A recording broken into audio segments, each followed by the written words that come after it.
They call me a contract lifecycle specialist, which sounds like the kind of made-up title you'd hand to an intern who figured out how to use the office printer without jamming it. In reality, it means I am the skeleton in their closet and the ghost in their machine. Every clause that keeps them from being sued into oblivion, every sub-paragraph that shields them from hemorrhaging millions, every compliance detail no one else could be bothered to read. I built it. I was the firewall with a pulse, the invisible scaffolding holding up a tower of glass executives like to call innovation. My name is Natalie Harper. I have worked in this company for 10 years. 10 years of long nights, fluorescent light migraines, and contracts that read more like survival manuals than business deals. And in all that time, I learned something corrosively true. The quieter you are, the more they pretend you don't exist. On the org chart, my box sat somewhere between miscellaneous operations and just delete later. No direct reports, no spotlight, no podiums at quarterly town halls. Meanwhile, the men with haircuts sharp enough to cut glass strolled into boardrooms and recited buzzwords like resilience, synergy, disruption. Words I'd buried in the contracts just to make the client feel important. They called themselves rainmakers, deal closers, visionaries. I was the mop they used to clean up the mess afterward. Brandon, the golden boy with the preloaded smile, once described me as the compliance girl who makes sure we don't get sued. He said it to a room of investors while I sat 3 feet away. No one corrected him. Why would they? To them, I was background noise, the hum of the server rack. Necessary, but never applauded. Here's the thing about invisibility. At first, it feels like punishment. Then it becomes armor. When no one sees you, no one suspects you. They laugh over cocktails about the deal they just crushed, never realizing I was the one who carved out the IP protections that kept their shiny empire intact. They handed me garbage drafts filled with contradictions, loopholes wide enough to drive tanks through, and I sewed them back together with surgical thread. Then they paraded in front of cameras, while I stayed behind glowing monitors that smelled faintly of burnt circuits and despair. Some nights, when the office emptied and the city outside leaned into its own insomnia, I would stare at the rows of contracts stacked in digital folders like tombstones. Each one represented a battle fought quietly, a lawsuit dodged, a disaster delayed. None of those victories carried my name. They carried the signatures of people who didn't even skim page 3. The CEO once called me the 2D40 of compliance. You spray it, it stops squeaking, and then you put it back on the shelf. He said it like a compliment. I smiled like it didn't sting. There's a special kind of exhaustion that comes from being essential and disposable at the same time. You hold up the ceiling, but they never thank the beams. You are the reason the bridge doesn't collapse, but no one carves your name into the steel. I learned to survive on scraps of recognition, a curt nod in a meeting, an email that said, "Good catch," buried under a dozen CCs. I built a whole shelf of smiles to deploy on command. The dentist chair grimace, the conference call smirk, the survival smile you give when you know they don't remember your last name. Corporate Survival 101. I used to wonder if maybe I was the broken one. Maybe I lacked the sharp elbows, the loud voice, the willingness to step on someone else's spine on my way up the ladder. Maybe invisibility was my fault. But then I'd remember the contracts. Hundreds of millions of dollars hanging by threads I had spun.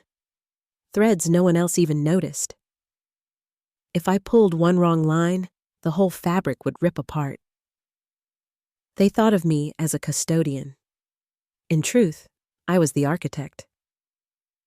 It is a strange existence to be both invisible and irreplaceable.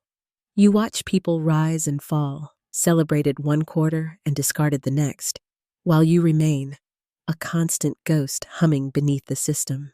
I told myself it was fine, better to be safe in the shadows than exposed under the lights. But the truth was gnawing at me even then.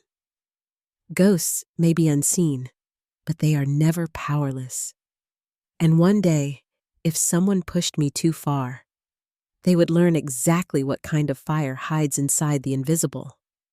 It started, like most miracles in corporate life, with something that looked suspiciously like punishment. A year ago, they shoved a defense tech account onto my desk, a client so notorious for chewing through vendors that even the senior partners flinched when their name came up. The official story was that I was the most detail-oriented in the department. The unofficial story was that no one else wanted to burn their weekends parsing a 100-page appendix full of acronyms. I said yes, because that's what invisible people do. We take the work no one else wants, and then we drown in it until it gleams. 11 months of negotiating, editing, redlining, swallowing bile on conference calls with men who like to call me sweetheart, while they tried to slip poison pills into contract language. I rewrote whole paragraphs while the rest of my team slept, pulling compliance maneuvers out of labor law like a magician pulling scarves out of her throat. They thought I was playing secretary. I was writing the rule book. The deeper I went, the more I realized this contract wasn't just a deal. It was a cathedral. $250 million over 3 years. Infrastructure, licensing, maintenance, all tied to our systems. If it went through, the company wouldn't just limp into the next quarter. It would dominate. But every cathedral needs cornerstones, and mine would be hidden in plain sight. While the execs obsessed over champagne speeches and LinkedIn posts, I smuggled in my creation. Clause 72B, innocuous title, buried deep in Appendix E, the kind of bureaucratic jungle no executive ever bothered to read. Its heartbeat was simple. If any material adjustment was made to the compensation of a stakeholder with fiduciary influence on the agreement, the contract would immediately trigger an independent audit lock. Plain English. Cut my pay, and the entire contract goes into cryogenic freeze. I didn't write it with malice, not then. It was self-defense, born out of watching too many good people vanish during realignments with names like Phoenix, Horizon, and Velocity. I'd seen security guards escort colleagues out mid-lunch break, their badges deactivated before they'd even finished their salads. I'd watched HR scripts turn livelihoods into line items, and I told myself, never again. If they came for me, I would have something to stand on besides resignation tears and cardboard boxes. I crafted Clause 72B like a Trojan horse in PDF format, each word wrapped in passive voice, layered citations, and so much legal camouflage that even the sharpest attorney would skim right past it. To them, it was filler. To me, it was a loaded chamber.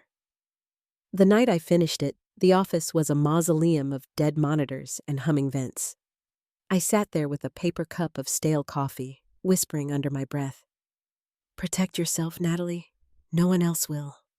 My fingers shook when I hit save. Not from fear. Fear was old news, but from the quiet thrill of knowing I'd built myself into the bones of the machine.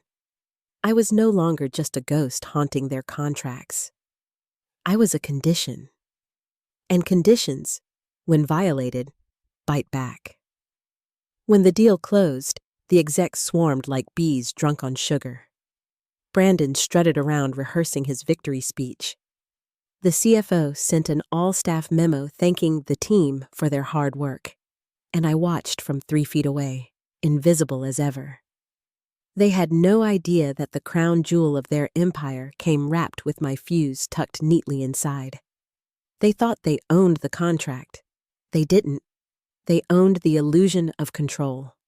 The real control lived in the fine print, and the fine print was mine. I wish I could say I celebrated, that I poured myself a glass of champagne, or even allowed a moment of pride. But pride doesn't feed you in this world. Pride doesn't protect you from budget cuts disguised as strategy.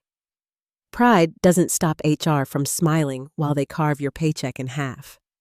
No, what I felt wasn't pride. It was readiness.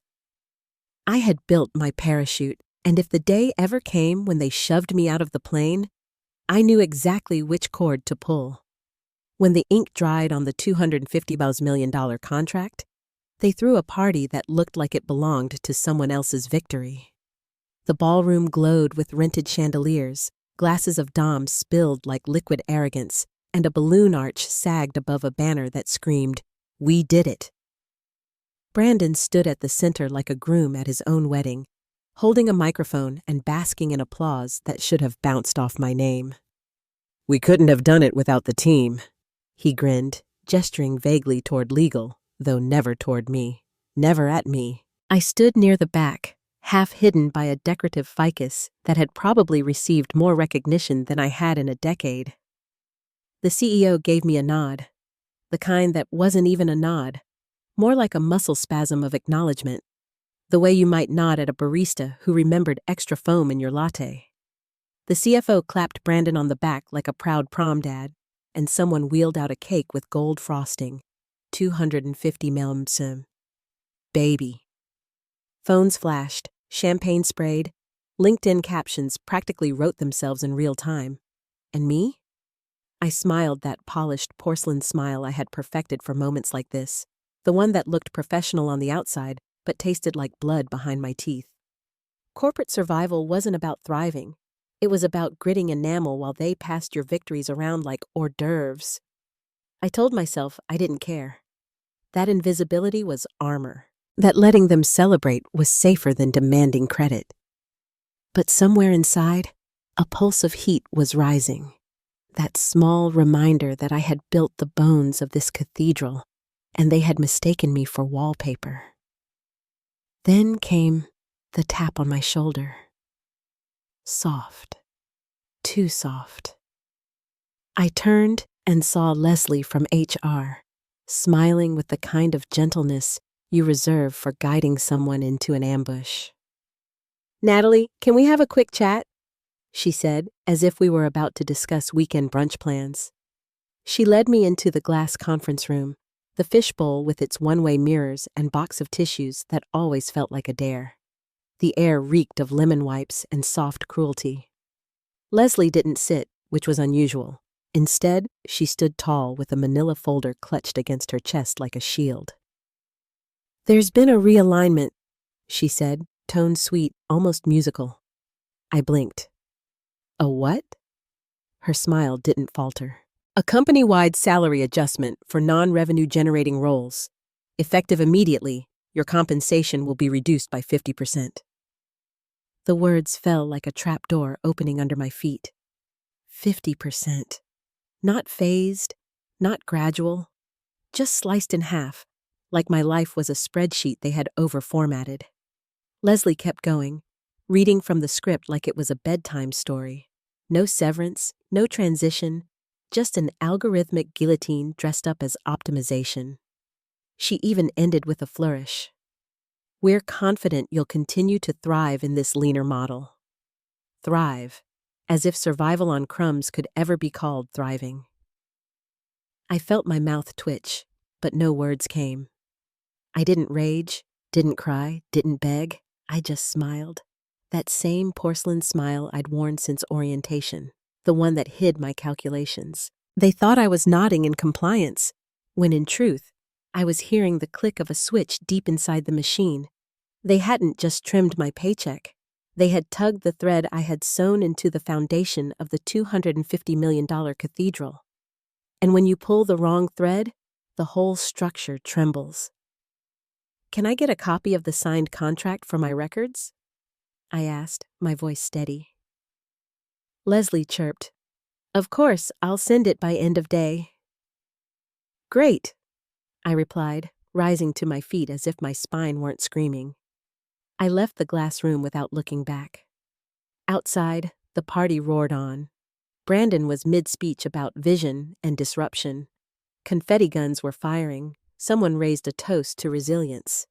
None of them knew that resilience had just been revoked. I walked back to my desk through hallways plastered with celebration photos. Faces grinning, arms raised. holding fake checks like lottery winners. In every frame, I was either blurry or cropped out. Fitting.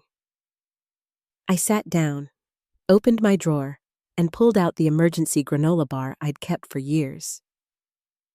3 years expired, still tasted like resignation. I chewed slowly, staring at the monitor, waiting for Leslie's email. My hands didn't shake. Not even a little. Not yet.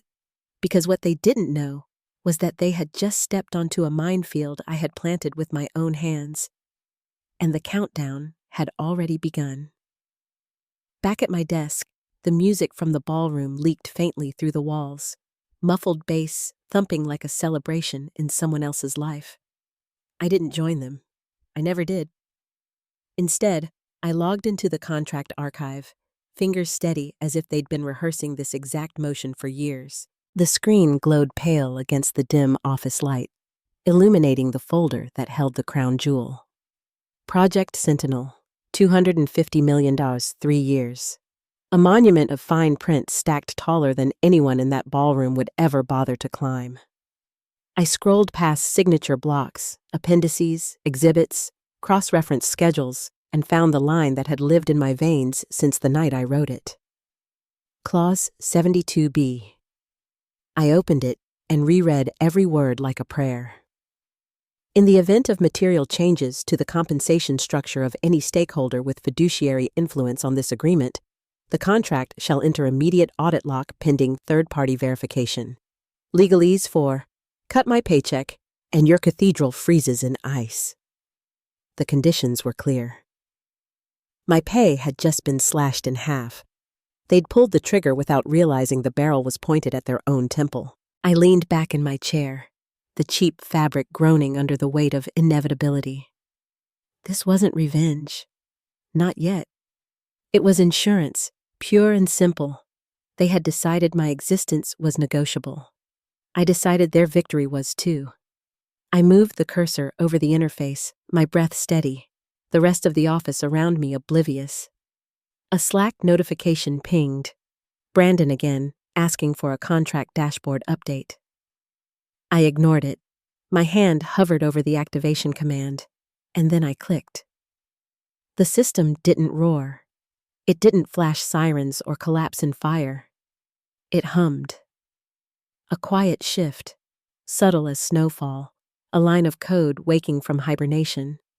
The audit crawler blinked to life, tracing signatures, cross-validating compensation tables, and within seconds, the contract's status bar glowed red, pending audit lock. Like ice crawling across glass, one layer at a time, invisible yet unstoppable. The deal was frozen. No integration, no deployment, no support, nothing until an independent third party validated every detail. Which meant never. For a moment, I simply sat there, staring at the words on screen. Audit lock active. My hands didn't tremble, not from fear or triumph, just from the weight of inevitability finally arriving. It felt less like pulling a trigger and more like opening a floodgate I had been standing behind for too long. I closed the file, the glow fading into black, and whispered into the quiet air. Audit the truth. Around me, the office was still alive with laughter and toasts. Someone shouted that the champagne was running low.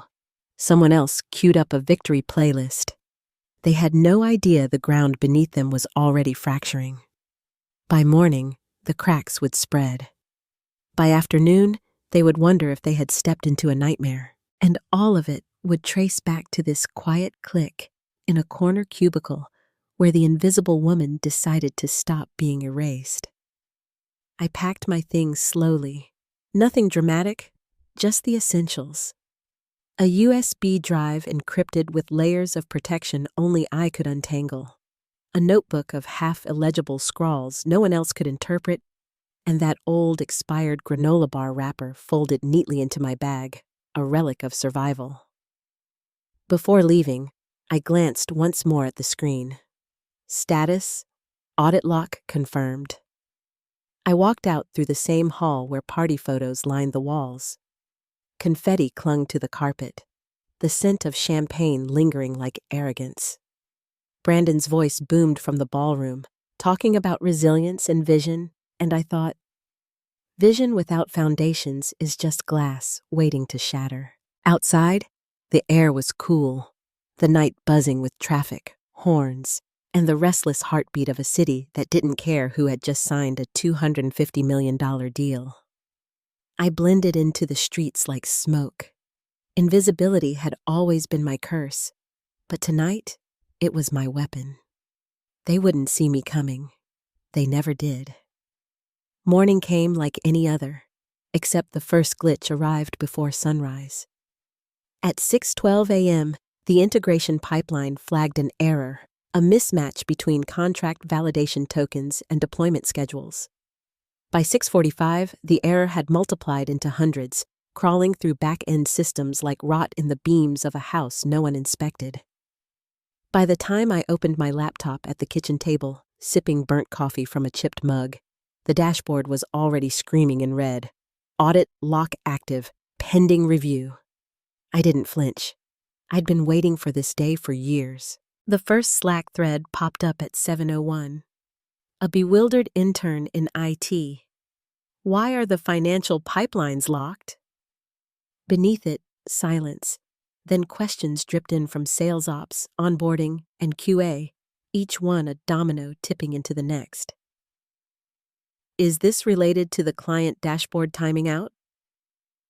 Anyone else seeing API failures? We had 4 demos scheduled today. None of them can log in. Brandon finally chimed in with his trademark clueless bravado.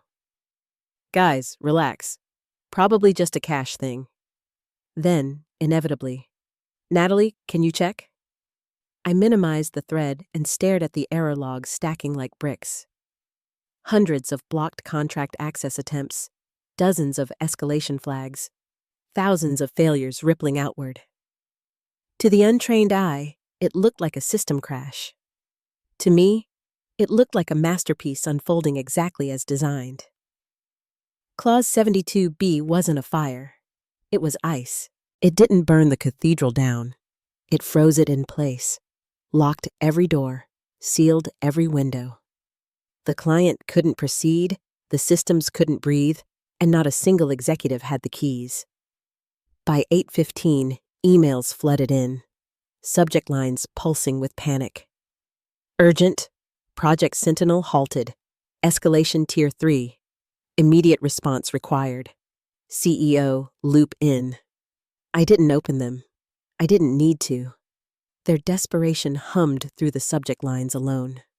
My phone buzzed against the table. 12 missed calls, most of them from numbers that had never bothered to dial me before. I flipped it face down and let it vibrate like a dying insect. Meanwhile, the client's account managers were already raising alarms on LinkedIn. I saw the posts scroll by. When partnerships falter, innovation suffers. Hashtags like #accountability and Q4 collapse. None of them named us directly, but the smoke was visible enough for anyone to trace back to our building. Panic in public always spreads faster than truth. Back at headquarters, I imagined the war room unfolding. The CEO storming in, demanding answers. The CTO blinking like someone had asked him to define gravity. The CFO barking about revenue recognition. HR twitching in the corner, insisting my salary cut had been cleared by finance. Finance shrugging, blaming the algorithm. Someone whispering, I think we laid off the firewall. I could almost hear the pen clattering against glass, the caffeine shakes, the sound of blame ricocheting like gunfire. At 9:30, Brandon sent me a private message. Hey Natalie, quick favor, client screaming. Just need you to bypass the verification module for now. Easy fix. His words dripped with the same arrogance he'd carried into every meeting, the assumption that I'd mop up his mess once more. I didn't respond. Instead, I scrolled through the logs, watching the numbers climb. Contract API failures, 2,403. Escalation flags, 67. Audit lock confirmations, 1,112 so. It was beautiful in a way only I could appreciate, like listening to a symphony composed of red alarms and frozen systems. The irony was almost poetic. For years, they had called me invisible, disposable, replaceable. Yet here they were, a multi-billion-dollar company kneeling before a line of text I had written in the shadows. They didn't realize yet that I wasn't just an employee. I was architecture, and architecture, when ignored, eventually decides whether the house stands or crumbles. By noon, the client sent their ultimatum: 72 hours to resolve the lock, or the contract dies. No wiggle room, no excuses. It was a death clock, and every second ticked louder than the last. The panic in headquarters must have been apocalyptic by then. Executives pacing, interns crying, managers typing so fast their keyboards smoked. And me? I sat at my kitchen table, dog at my feet, coffee cooling untouched, watching it all unravel from the quiet safety of distance. I didn't smile. I didn't gloat. I simply breathed, steady, as the invisible woman finally made herself undeniable. The 72-hour clock began its relentless countdown the moment the client's ultimatum hit inboxes across the company. And though I was hundreds of miles away from the boardroom, I could almost feel the panic vibrating through the glass walls. By 1:00 p.m., the Slack threads had transformed into digital bonfires, executives screaming into the void with mentions that landed like punches. Natalie, urgent. Need immediate support. Legal escalation, please advise. Can we roll back her triggers? But there were no triggers to roll back. Not anymore. Clause 72B was woven into the bones of the system, embedded so deeply that the only way to undo it would be to dismantle the very contract they were celebrating, which, of course, meant losing the $250 million jewel they had built their entire quarter around. At 2:17, the CEO called an emergency stand-up. I didn't have to be there to know how it looked.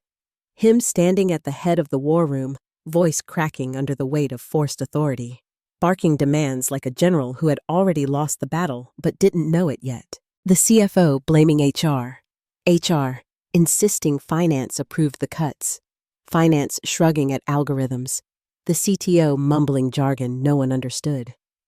Brandon probably hovered near the whiteboard, arms crossed, face pale, as if his LinkedIn bravado could shield him from the implosion. I pictured pens snapping, laptops slamming shut, energy drinks lined up like soldiers who couldn't win the war. My own laptop hummed quietly on my kitchen table, displaying the live logs of the audit lock. Failures stacking, access attempts denied, escalation requests piling high. The system wasn't angry. It was clinical, cold. It didn't scream. It simply did what it was designed to do: freeze the cathedral until someone explained why the architects were trying to erase the foundation. And I sipped lukewarm coffee and watched as the people who had ignored me for a decade discovered what happens when you amputate the ghost that kept your body alive. By the second morning, desperation had sharpened into a kind of chaos theater. Emails flooded in with increasingly theatrical subject lines: immediate resolution required, high-level escalation pathway, executive intervention needed now. One even included the word catastrophic. The senders varied: VPs, directors, even someone from external counsel, but the tone was the same: fear disguised as urgency. They begged for meetings, Zoom calls, emergency syncs. They dangled promises. We'll fix your comp. We'll restore everything. Just help us now. But the beauty of Clause 72B was that even if I wanted to intervene, I couldn't. Once triggered, the lock wasn't negotiable. It was a vault sealed shut with third-party chains, and I was no longer the gatekeeper. I had written myself out of the resolution. That was the point. The client's patience was eroding faster than the company's morale. On the second evening, a terse email landed. 48 hours remain. Failure to resolve will result in full termination of contract. No exclamation marks, no emotion. Just a guillotine blade glinting in the fluorescent light. I imagined the look on the CEO's face as he read it aloud, his voice wobbling, his empire crumbling under the weight of an invisible clause written by the woman he once called WD-40. The third morning, the war room must have resembled a morgue. No more shouting, no more frantic brainstorming, just silence, heavy and suffocating. Slack threads slowed to a drip.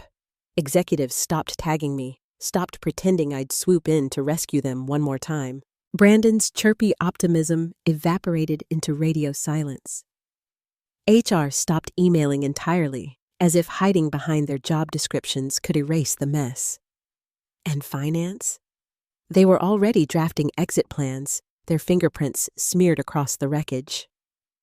Meanwhile, I folded laundry, let the dog out, and read through a paperback novel that had sat untouched for years. The company that had drained my blood for a decade was unraveling in 72 hours, and all I felt was stillness.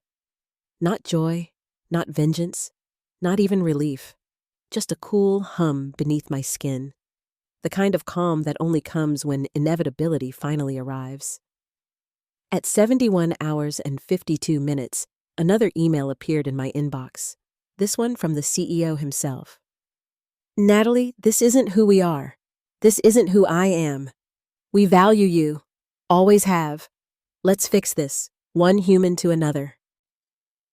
I laughed aloud, a sharp, startled sound that made the dog lift his head. 10 years of invisibility, and now, in the final hour, I was suddenly valuable? The irony was too rich to taste. I closed the email without replying. The clock ticked on. 72 hours to remember my name. 72 hours to face the truth I had buried into their cathedral, and every second echoed louder than the last. By the time the 72nd hour loomed overhead, like a guillotine blade, I knew exactly what I had to do. Clause 72B was never just a freeze switch.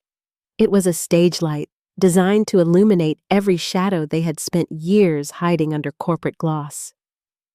For 10 years, I had quietly built an archive.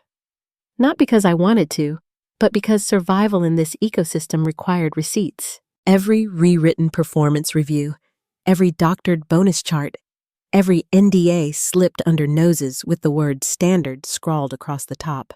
I kept them all. And now, with the contract frozen solid and the executives gnawing their own tails in panic, it was time to let the light in. I opened the gray folder on my encrypted drive labeled Only Continuity. Inside lived a decade of quiet betrayals. Performance evaluations where my name had been scrubbed from achievements to justify keeping me non-revenue. Compensation memos showing executive bonuses spiking 30% the same quarter staff salaries were cut for efficiency. Emails written in syrupy HR speak that masked terminations as realignments.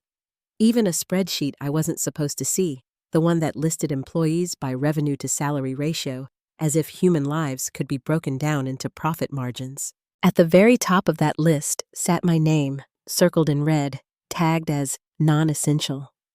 I copied everything into a new packet, labeled it Audit Evidence Bundle, and formatted it the same way I'd format a compliance addendum: neat headers, page numbers, citations. There was nothing vengeful in the process. No flourish, no drama, just order, structure, clarity. If they wanted to audit me, I would audit them first. And unlike their narratives, mine came with proof. At 7:05 a.m., I logged into the third-party audit portal tied directly to Clause 72B.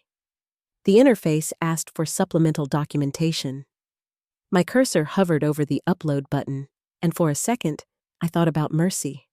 I thought about the faces of the interns, the admin staff, the people who'd never set foot in a boardroom but would feel the blast radius when this cathedral crumbled. But then I remembered Jamal, my teammate from year 5, who closed a 7-figure deal and was escorted out the next day with a fruit basket as his severance.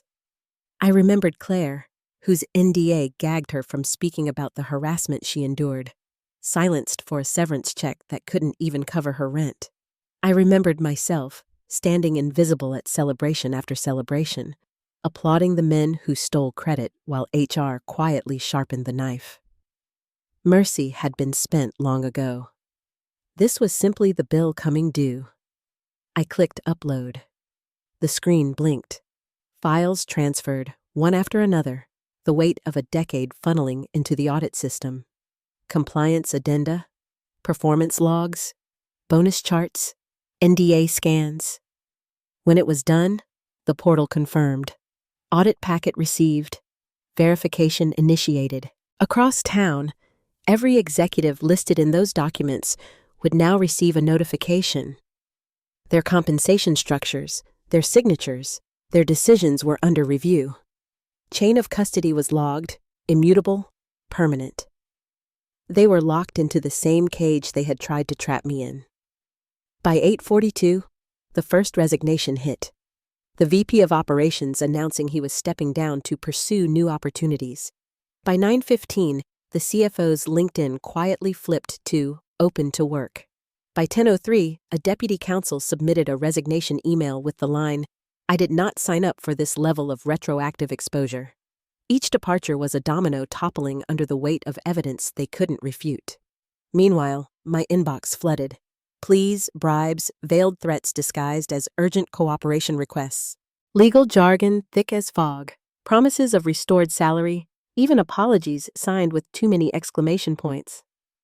I let them pile up unread, because by then, it wasn't about my paycheck. It was about truth finally refusing to stay buried. At 11:58 a.m., the final blow arrived. The client, tired of waiting, issued the termination confirmation. As verification lapse was not resolved within the 72-hour window, we are withdrawing funding and reallocating resources. This decision is final. Just like that, $250 million evaporated.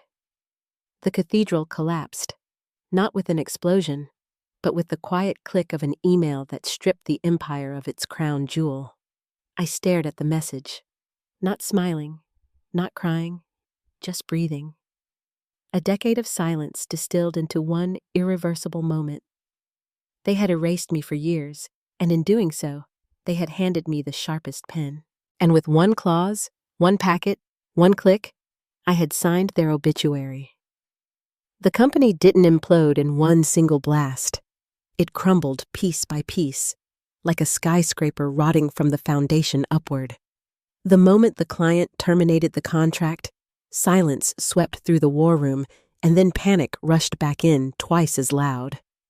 Every executive had been betting their quarter, their bonuses, their reputations on that $250 million jewel. Without it, their carefully stacked forecasts became ash. By the following morning, the internal Slack workspace looked like a funeral procession. The once lively channels that used to overflow with gifs and hollow cheerleading now carried nothing but clipped questions, desperate status updates, and eventually eerie quiet. The only messages left were automated bots reminding everyone that quarterly reviews were overdue, ghosts of productivity haunting an empty house. Vendors started pulling out next. Accounts payable was frozen. Invoices bounced, and partners began cutting ties before they were dragged into the quagmire. Finance scrambled to hold calls with creditors, but the calls were little more than begging sessions dressed up as negotiations. The stock price, once the pride of the exec's PowerPoint slides, spiraled down like a plane with no engines. Analysts smelled blood, reporters circled, and soon headlines began appearing with words like gross negligence and failure of internal safeguards. They didn't know my name, no one did, but they knew enough to sense rot in the bones of the company. Inside, the exodus accelerated. The VP of Sales tendered his resignation in the middle of a crisis call, claiming he had personal obligations. HR rebranded itself under a consulting umbrella overnight, vanishing before the dust even settled. The CTO tried to save face with a Substack post about resilience in times of turbulence, but it read like a man preaching from a sinking raft. Even Brandon, once loud enough to fill a ballroom, went silent, his LinkedIn suddenly updated with a motivational post about "sometimes disruption hits home." Comments were disabled. I watched all of this from my apartment, laptop open, system logs still visible. The servers dimmed one by one, dashboards timing out, API connections suspended indefinitely. The tech stack that I had spent years weaving together with meticulous precision was now a mausoleum, still standing, but hollow, lifeless, haunted by a single clause they had never thought to read. To me, it wasn't destruction. It was cleansing. The portal listed the final status. Clause 72B executed. System integrity, clean. That last word clung to me. Clean. Not destroyed, not corrupted, just purified of the arrogance that had infected it. Clients, furious and abandoned, fled en masse. Potential deals evaporated before signatures could be inked. Recruiters whispered about the company as if it were contagious. Investors didn't bother with patience. They wanted blood. A statement was released with language so sanitized it was laughable. "We are undergoing a restructuring process. Thank you for your patience." No names, no accountability, just a polite curtain draped over the crater where an empire had once stood. 3 weeks later, their headquarters sat like a tomb. Lights dimmed, reception desk unmanned, glossy mission statements peeling from the walls. The company homepage was reduced to a single banner promising renewal. Everyone who had once cheered at champagne toasts was gone, scattered to safer pastures, rebranded, reemployed, pretending the collapse was just an unfortunate blip in otherwise spotless careers. But the truth was undeniable. They had built a cathedral on the bones of invisible people, and when they tried to erase one too many, the structure fell under its own arrogance. I didn't cheer. I didn't dance on the ruins. I simply let the weight roll off my shoulders for the first time in a decade. Their collapse wasn't my victory. It was the natural consequence of mistaking silence for weakness. They had called me invisible. They had called me replaceable. Now they called me nothing at all, because the company that once ignored me no longer existed. When the dust finally settled, the company's name became nothing more than a whispered cautionary tale in industry circles, a reminder of how arrogance corrodes from within. For me, life shifted into something quieter, sharper, almost alien in its simplicity. I moved into a new apartment in Boston, a 2-bedroom with tall windows that let in actual sunlight instead of the sickly hum of fluorescent bulbs. For the first time in years, I woke without the phantom buzz of unread emails drilling into my skull. There was no inbox waiting to swallow me whole, no executive smirk to dodge, no HR ambush lurking behind glass walls. Just silence, clean and unburdened. I adopted a dog, a mutt with mismatched ears who barked at shadows, but never at me. We built a routine together. Long walks through streets where no one knew my name. Lazy afternoons on the couch, where the only deadlines were when he decided it was dinner time. At first, I didn't know what to do with the space in my life. I'd been running on corporate adrenaline for so long that stillness felt suspicious. But eventually, I learned to sit in it, to let the quiet stretch without needing to fill it. The hum in my chest, once constant, faded into something softer. The emails didn't stop, though. Word traveled, as it always does. Recruiters began reaching out with subject lines that tried to sound casual but buzzed with urgency. "We heard you held the keys. We'd like to talk." Some were from strangers, some from old contacts who had once overlooked me but suddenly remembered I existed. The irony wasn't lost on me. 10 years invisible, then one clause, one frozen contract, and suddenly everyone wanted my name on their roster. One offer in particular caught my eye. It came from a competitor, the very firm my old company had tried and failed to undercut during the bidding process for the defense tech deal. Their CEO called me directly, not an assistant, Not an email, but the CEO himself. Voice steady, words simple. We know what you did. We're not mad. We're impressed. And we don't want to waste your time. No syrupy apologies, no hollow promises, just respect. It was the first real paycheck offer I'd seen that didn't come stapled to a shrug. I accepted, not out of vengeance, not even for redemption, but because for once I wanted to step into a room where my work wasn't invisible. They gave me a title with actual weight, a salary that didn't feel like a dare, and a team that looked at me like a leader instead of a ghost. The first week, when someone asked for my opinion in a meeting and actually listened, I nearly laughed out loud. Respect felt almost comedic after a decade of erasure. One night, a senior client pinged me on our internal chat. "Random question," they typed. "You ever consider moving into cybersecurity?" I sipped my wine, let the cursor blink for a long moment, then typed back. "I prefer to call it revenge consulting." Hit send, closed the laptop, smiled for real, not porcelain, not survival, but something warm that cracked across my face like dawn. Liberation wasn't a parade. It wasn't champagne or headlines or applause. Liberation was this. A life where my worth wasn't debated in glass rooms, where my paycheck wasn't a lever someone could yank to test my loyalty, where my voice wasn't muted under layers of corporate noise. Liberation was waking up and not dreading the hum of a machine that only ran because I fed it. Liberation was remembering that invisibility had never been my weakness. It had been my camouflage. And now, I no longer needed to hide. 3 months after the collapse, I found myself walking past a bookstore window where the headlines still screamed about fallen giants and failed safeguards.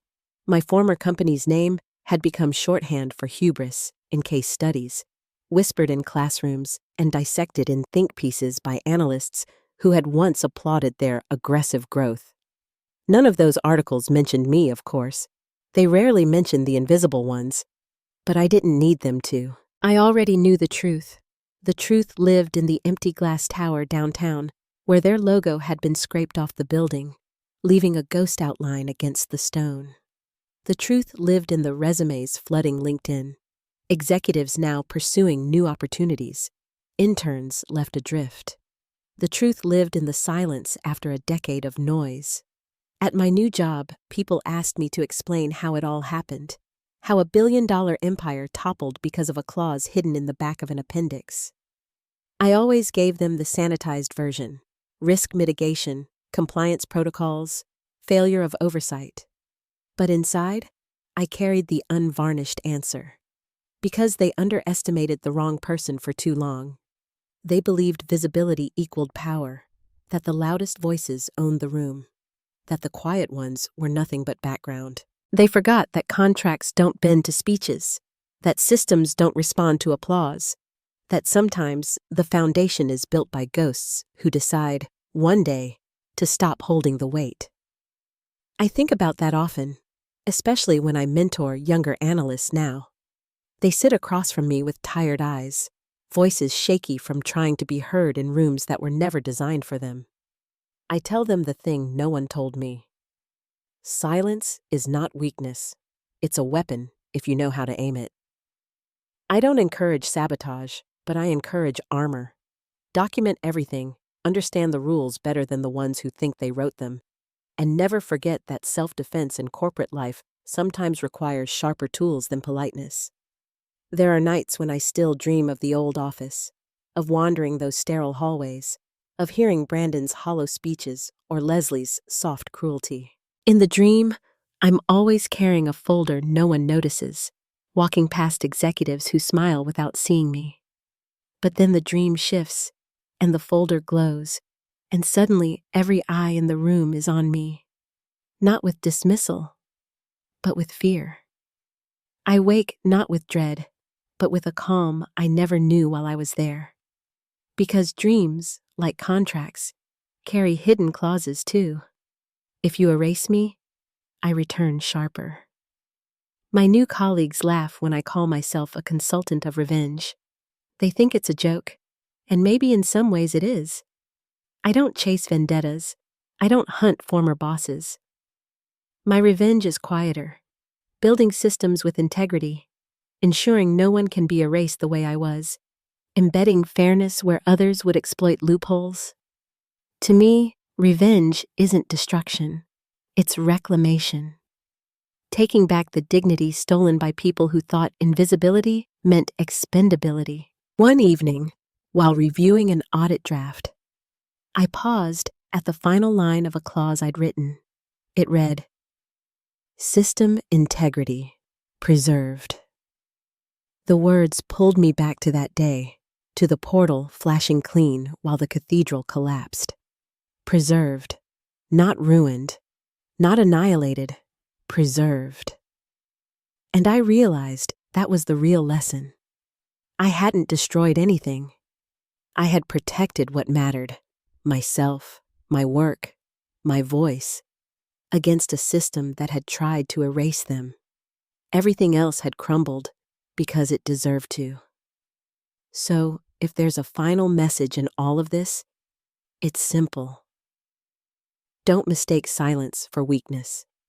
Don't assume the invisible are powerless, because the ones you don't see, the ones you overlook, the ones you dismiss as background, they're the ones who know where the wires are buried, the ones who can flip the switch, the ones who can, with a single clause, make an empire forget how to breathe. And when that day comes, it won't look like vengeance.